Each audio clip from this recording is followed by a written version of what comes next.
السلام علیکم ورحمۃ اللہ وبرکاتہ۔ الحمد للہ رب العالمین والصلاة والسلام علی سید الانبیاء والمرسلین وعلی آلہ وصحبہ اجمعین، اما بعد۔ 22واں پارہ اور 22ویں نشست، جیسے کہ گزشتہ 21ویں پارے کے اختتام پر ذکر کیا گیا تھا کہ اللہ تعالیٰ نے ازواج مطہرات کے متعلق بیان فرمایا، ذکر فرمایا کہ ان کے حوالے سے کہ بھئی تم دنیاوی طور پر جو مال و طمع یا پھر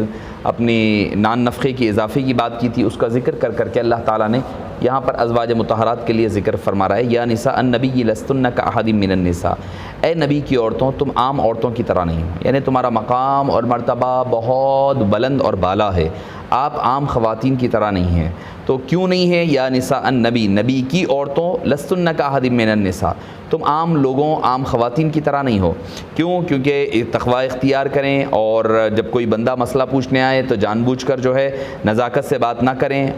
ورنہ تو یہ کہ بھئی کوئی غلط مطلب نکالے۔ اپنے گھروں میں آرام کے ساتھ رہیں، قدیم داہری دور کی طرح جہالت اور بناؤ سنگار نہ کرتی پھریں، نماز کی پابندی کریں اور زکوٰۃ ادا کرتے رہیں، اور اللہ کے رسول کی اطاعت کیا کریں۔ یہ چیزوں کا ذکر کیا گیا، مگر ایک بات جو میں آپ کو اس میں ضروری وضاحتاً عرض کرنا ضروری سمجھوں گا کہ جب نبی کی وجہ سے نبی کی عورتیں نبی عام عورتوں کی طرح نہیں ہے، تو آپ ذرا اندازہ لگائیے کہ جس کی وجہ سے عورتیں نبی کی عام عورتوں کی طرح نہیں ہے، تو پھر وہ نبی کیسے عام لوگوں کی طرح ہو سکتے ہیں؟ ذرا اس بات کو آپ تصور میں لائیں۔ اس کے بعد اہل بیت اطہار کا ذکر ہے، انما یرید اللہ لیذھب عنکم الرجس اہل البیت ویطہرکم تطہیرا، اے اہل بیت اطہار۔ اہل سنت والجماعت کا عقیدہ ہے کہ اہل بیت میں پہلے آپ صلی اللہ علیہ وسلم کے اہل بیت اطہار میں حدیث پاک سے ثابت ہوتا ہے اولاد مبارک ہیں، جیسے کہ بی بی فاطمہ، بی بی حضرت علی مرتضیٰ اور ان کے بیٹے حسنین کریمین۔ اس کے علاوہ آپ کی تمام ازواج مطہرات ہیں، آپ کے دوسری بیٹیاں بھی شامل ہیں، اور آپ کی داماد بھی اہل بیت اطہار میں شامل ہے۔ اس آیت کے پہلے اور بعد میں چونکہ اہل ازواج مطہرات کا ذکر ہے، تو بعض لوگوں نے صرف اس کو یعنی آپ کی اہلیہ ازواج کے متعلق ہی خاص کیا، مگر ایسا نہیں ہے، اس میں بیٹیاں بھی، آپ کی اولاد و امجاد اور داماد بھی شامل ہے۔ اس کے بعد اللہ تعالیٰ نے فرمایا خدا کا حکم خدا اور حکم مصطفیٰ کے سامنے سرخم تسلیم کرنے کا نام ہی ایمان ہے۔ وَمَا كَانَ لِمُؤْمِنٍ وَلَا مُؤْمِنَةٍ إِذَا قَضَى اللَّهُ وَرَسُولُهُ أَمْرًا أَن يَكُونَ لَهُمُ الْخِيَرَةُ مِنْ أَمْرِهِمْ۔ یہ فرمایا کہ نبی ہونا اصل میں ہوا یہ تھا کہ حضرت زید بن حارثہ کے ساتھ آپ نے اپنی پھوپیری بہن یعنی پھوپھی کی لڑکی جو تھی زینب بنت جہش رضی اللہ عنہا کا نکاح طے فرما دیا۔ حضرت زینب کے بھائی عبداللہ بن جہش کو یہ بات بڑی ناگوار گزری کہ چونکہ وہ قریش کے بڑے خاندان سے تعلق رکھنے والی، اور حضرت زید آپ صلی اللہ علیہ وسلم کے غلام سمجھیں، آپ غلام ہی تھے، اور تو ذرا عرب میں یہ بات معیوب سمجھی جاتی کہ غلام کی جو ہے آزاد خواتین سے، تو اللہ تعالیٰ نے یہ آیت نازل فرمائی۔ جب یہ آیت مبارکہ نازل ہوئی کہ کسی مومن مرد اور عورت کے لیے سزاوار نہیں ہے کہ جب کوئی فیصلہ اللہ اور اللہ کے رسول فرما دیں تو اس کے بعد کوئی اور اپنی چوائس پیش کرے، تب انہوں نے فوری طور پر راضی ہو گئے اور نکاح فرما لیا۔ مگر چونکہ دونوں میں تفاوت تھا، یعنی دونوں میں ڈفرینسز تھے، ڈفرینسز اس اعتبار سے کہ وہ بڑی مالدار، یہ بڑے غریب، تو اس اعتبار سے ہوا یہ کہ دونوں کے اندر نب نہ پائی۔ پھر انہوں نے آ کر کے آپ صلی اللہ علیہ وسلم سے وَإِذْ تَقُولُ لِلَّذِي أَنْعَمَ اللَّهُ عَلَيْهِ وَأَنْعَمْتَ عَلَيْهِ أَمْسِكْ عَلَيْكَ زَوْجَكَ وَاتَّقِ اللَّهَ وَتُخْفِي فِي نَفْسِكَ مَا اللَّهُ مُبْدِيهِ وَتَخْشَى النَّاسَ فَاللَّهُ أَحَقُّ أَن تَخْشَى فَلَمَّا قَضَى زَيْدٌ مِنْهَا، اور زید حضرت زید ایک ہی صحابی ہے جن کا نام قرآن کریم میں ہے۔ اسی پس منظر میں ہوا یہ کہ اس کے بعد دونوں میں نئی بھی تنہائی ہو گئی، جدائی ہو گئی، تو آپ صلی اللہ علیہ وسلم سے اللہ نے نکاح کا حکم فرمایا، اور آپ صلی اللہ علیہ وسلم پتا تھا یہ کیوں ہوا۔ یہ اس لیے ہوا کہ چونکہ عرب کے نزدیک میں نے جیسے کہ کہا تھا سورہ احزاب کے آغاز پر کہ پالکڑے یعنی پالے ہوئے اڈاپٹڈ سن سے نکاح کرنا، اڈاپٹڈ سن کو ریئل سن مانا جاتا تھا، اس کی تردید اللہ تعالیٰ نے یہاں فرمانی تھی، اور فرمایا کہ وہ حضرت زید حقیقی بیٹے نہیں تھے، یعنی بیٹے ہونے کی بہو سے نکاح کر رہے ہیں آپ صلی اللہ علیہ وسلم۔ اعتراض آئے، اللہ تعالیٰ نے اس میں تردید فرمائی، فرمایا آپ صلی اللہ علیہ وسلم کسی مرد، یعنی ابھی تو بیٹے ہوئے آپ کے، لڑکے ہوئے مگر بچپن میں ان کا وصال ہو گیا، کوئی مرد کے آپ والد نہیں ہے، مگر آپ وخاتم النبیین، آپ ختم المرسلین ہیں، خاتم الانبیاء والمرسلین ہیں۔ تو پتہ اہل سنت والجماعت کا متفقہ عقیدہ ہے کہ آپ صلی اللہ علیہ وسلم تمام انبیاؤں میں سب سے آخر ہیں، آپ کے بعد آپ کو نبی آخر الزماں ماننا لازم ہے، ضروری ہے۔ جو کوئی آپ کے بعد کسی نبی کو مانے وہ خارج دین ہے، خارج اسلام ہے۔ پھر حبیب پاک صلی اللہ علیہ وسلم کی 5 خصوصیات کا ذکر ہو رہا ہے۔ انا ارسلناک شاہدا ومبشرا ونذیرا، کہ اے حبیب پاک صلی اللہ علیہ وسلم ہم نے آپ کو رسول بنا کر کے بھیجا، پہلے تو روانہ فرمایا، نبی بنایا،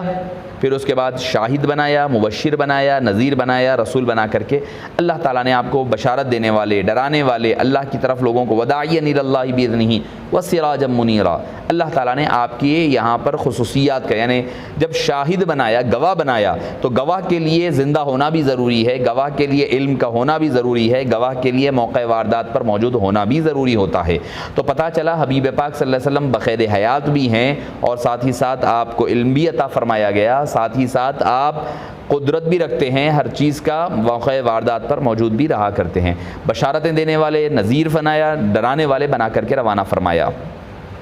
پھر آپ صلی اللہ علیہ وسلم کی خصوصیات کا ذکر ہوا، یا ایھا النبی انا احللنا لک ازواجک اللاتی آتیت اجورہن وما ملکت یمینک مما افاء اللہ علیک وبنات عمک وبنات عماتک، اے حبیب پاک ہم نے آپ کو ایک تو یہ کہ اس میں جو احکام ذکر کیے گئے کہ ایک سے زائد بیوی آپ کے لیے حلال رکھی ہے، پھر آپ کو جو باندی آپ کی ملکیت میں آ جائے وہ آپ کے لیے حلال ہے، خاص اسی طرح کہ تقسیم سے پہلے آپ کسی باندی کو لے سکتے ہیں، اور تقسیم ہونے سے پہلے لے لیں، آپ کی مرضی ہے۔ آپ کے لیے فرمایا گیا کہ چچا کی بیٹیاں، پھوپھی کی بیٹیاں، ماموں کی بیٹیاں، خالہ کی بیٹیاں صرف وہ حلال ہیں جنہوں نے آپ صلی اللہ علیہ وسلم کے ساتھ ہجرت کی۔ پھر نمبر 4، اگر کوئی ایمان والی عورت اپنے آپ کو نبی کریم صلی اللہ علیہ وسلم کے لیے ہدیہ کرے بغیر مہر کے، اور آپ صلی اللہ علیہ وسلم اس سے نکاح فرمائیں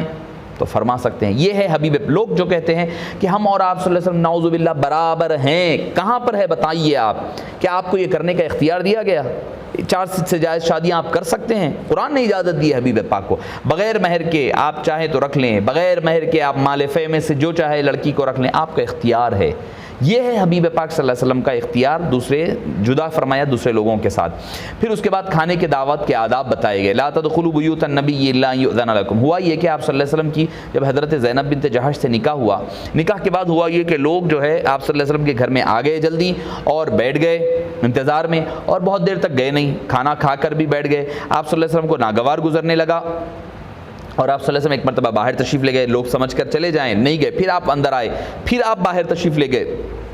تب لوگوں نے سمجھا شاید آپ صلی اللہ علیہ وسلم کو یہ ناگوار گزر رہا ہے، تب وہ اٹھ کر کے چلے گئے۔ اس آیت میں بتلایا گیا، یا ایھا الذین آمنوا لا تدخلوا بیوت النبی الا ان یؤذن لکم الی طعام غیر ناظرین انہ، برتنوں کو دیکھتے ہوئے مت بیٹھا کرو، یعنی حبیب کو یہ گوارا نہیں ہوا کہ بولے نہیں، مگر اللہ نے قرآن نازل فرما دیا، فرمایا کہ جن کو کھانے پر بلایا جائے صرف وہی آئیں، کھانے سے پہلے جا کر نہ بیٹھیں، اس سے میزبان کو مشغول ہونا پڑتا ہے۔ یعنی ہم کو بھی یہ دعوت دی گئی، ہم کو بھی یہ بتلایا گیا جب دعوت کا جو وقت متعین ہو تو اسی وقت جائے، پہلے جا کر کے لوگوں کو ڈسٹرب نہ کیا کریں۔ اور دوسری چیز، جن کو بلایا گیا وہی جائیں۔ آج کل ہمارے پاس ایک ٹرینڈ چل پڑا ہے، بلاؤ نہ بلائے اٹھ کر ہم چلے جاتے ہیں، نہیں، یہ بہت بڑی بات ہے۔ فرمایا کہ وہ ڈاکو ہے جن کو کھانے پر بلایا نہ گیا ہو اور وہ اٹھ کر کے آ جائے۔ پھر فرمایا کھانا کھا کر چلے جایا کریں، وہاں بیٹھا نہ کریں، آج بھی ان آداب کی رعایت ضروری ہے۔ پھر اس کے بعد ازواج مطہرات سے نکاح کی حرمت، لا ان تؤذوا رسول اللہ ولا ان تنکحوا ازواجہ من بعد ابدا، زندگی میں کبھی بھی ان کے ساتھ نکاح نہیں ہو سکتا۔ فرمایا کہ حبیب پاک کے لیے تکلیف کا باعث بنے گا، لہٰذا تم نکاح ان کے بعد نہیں فرمانا۔ پھر پردے کا حکم، قل لازواجک وبناتک ونساء المؤمنین یدنین علیہن من جلابیبہن، آپ فرما دیجئے کہ اپنے چہروں پر سے چادریں ڈال لیں، اوڑھ لیں، ایسی چادر ہو کہ جسم کی ساخت چھپ جائے اور اپنا پردہ بھی ہو جایا کرے۔ پھر اس کے بعد انسان بار امانت کا حامل ہے، فرمایا انا عرضنا الامانۃ علی السماوات والارض والجبال فابین ان یحملنها واشفقن منها وحملها الانسان انه كان ظلوما جہولا، کہ یہ امانت سے مراد کسی نے کہا شریعت ہے، کسی نے کہا قرآن ہے، واللہ اعلم بالصواب۔ اللہ نے یہ قرآن کو آسمانوں پر، زمینوں پر، سب پر پیش کیا، کسی نے یہ بار نہیں اٹھایا سوائے انسان کے۔ پھر اس کے بعد سورہ سبا، یعنی سورہ سبا، قوم سبا کا ذکر ہو رہا ہے، آگے جا کر کے میں ذکر کروں گا کون ہے،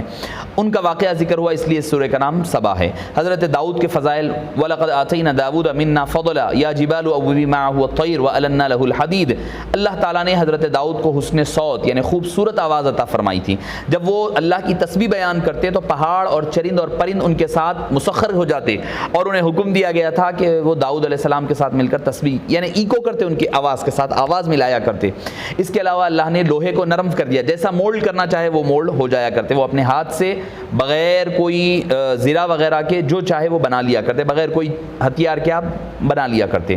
پھر سلیمان علیہ السلام کے معجزات، ولی سلیمان الریح غدوها شہر ورواحها شہر، اللہ نے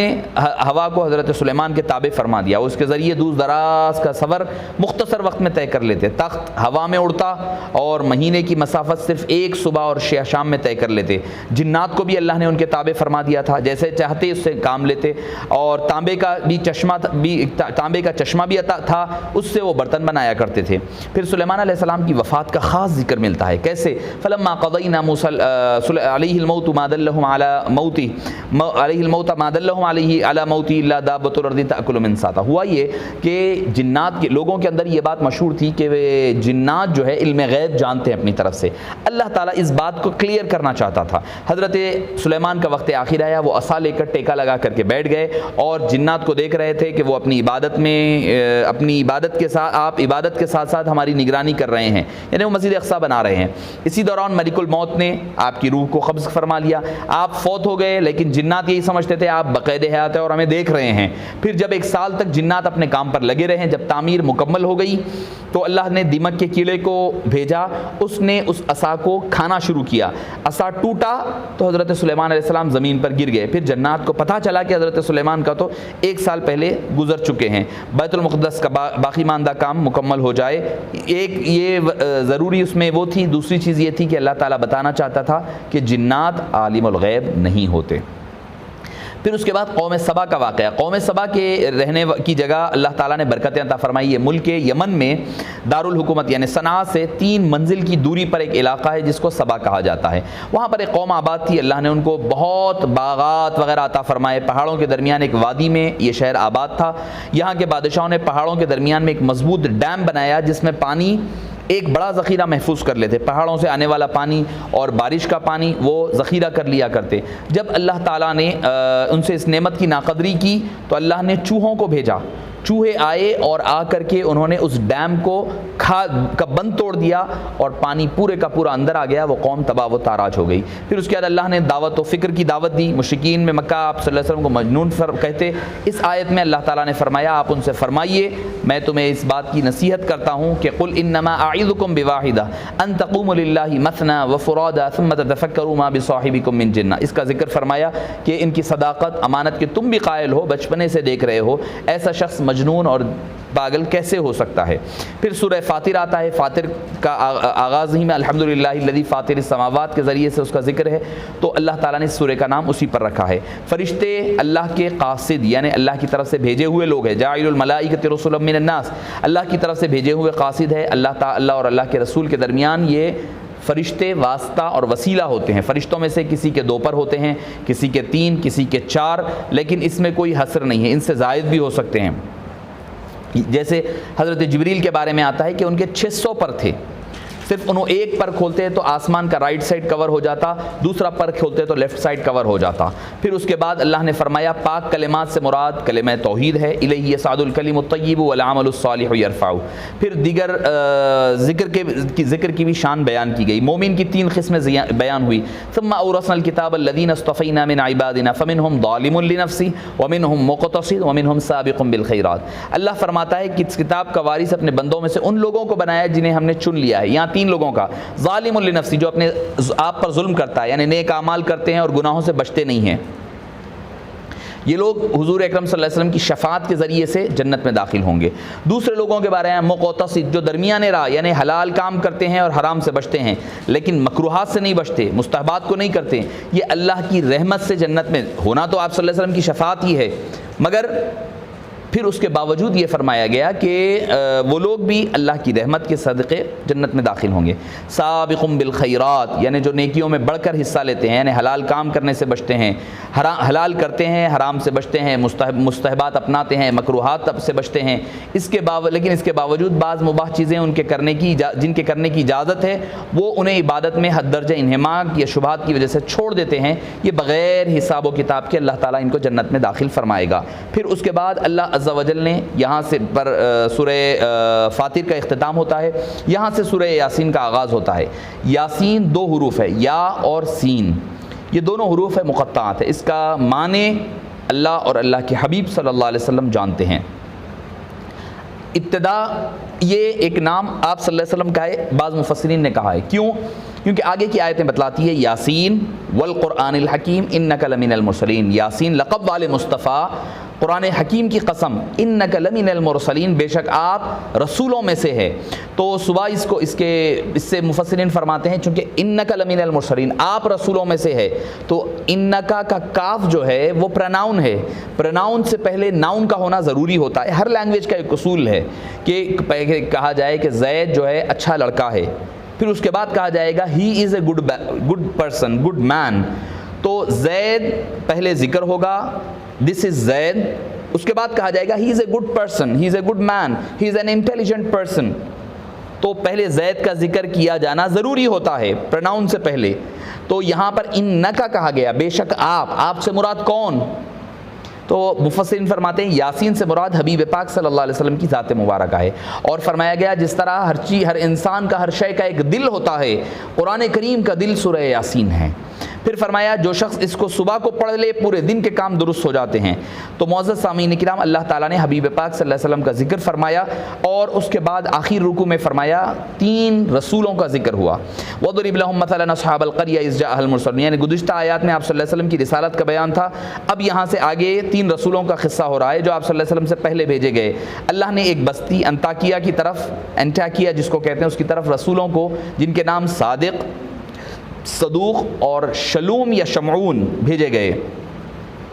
اللہ تعالیٰ نے پہلے 2 رسولوں کو بھیجا، لوگوں نے ان کی تکذیب کی، پھر اللہ نے ان کی تائید کے لیے تیسرے رسول کو بھیجا، لیکن بستی والوں نے ان کی بات نہ مانی اور تکذیب کی۔ پھر اس کے بعد ایک حبیب نجار نامی شخص، جن کا نام آتا ہے رجل نام کا شخص ہے، حبیب نجار، حبیب بن اسماعیل نجار بتایا گیا، یہ بڑی کا کام کرتے تھے۔ انہوں نے لوگوں کو دعوت دین دی، رسولوں کی دعوت پر ایمان قبول کیا۔ جب انہوں نے شہر والوں کا یہ حال سنا کہ رسولوں کے ساتھ برا سلوک کر رہے ہیں اور ان کے قتل کے در پہ ہیں، تو دوڑتے ہوئے شہر میں آئے اور قوم کو ہمدردی کے طور پر بڑے ہی اچھے انداز میں سمجھایا، رسولوں کی بات مان لو، لیکن قوم نے انہیں شہید کر دیا۔ اللہ تعالیٰ نے 23ویں پارے میں ان کے جو قیل ادخلوا الجنہ، ان کے جو الفاظ ہے شہادت کے بعد، اس کا ذکر اللہ تعالیٰ نے 23ویں پارے میں فرمایا۔ یہیں پر 22ویں پارے کا اختتام عمل میں آتا ہے۔ وصلی اللہ تعالیٰ وسلم علی خیر خلقہ سیدنا محمد و آلہ و صحبہ اجمعین والحمد للہ رب العالمین۔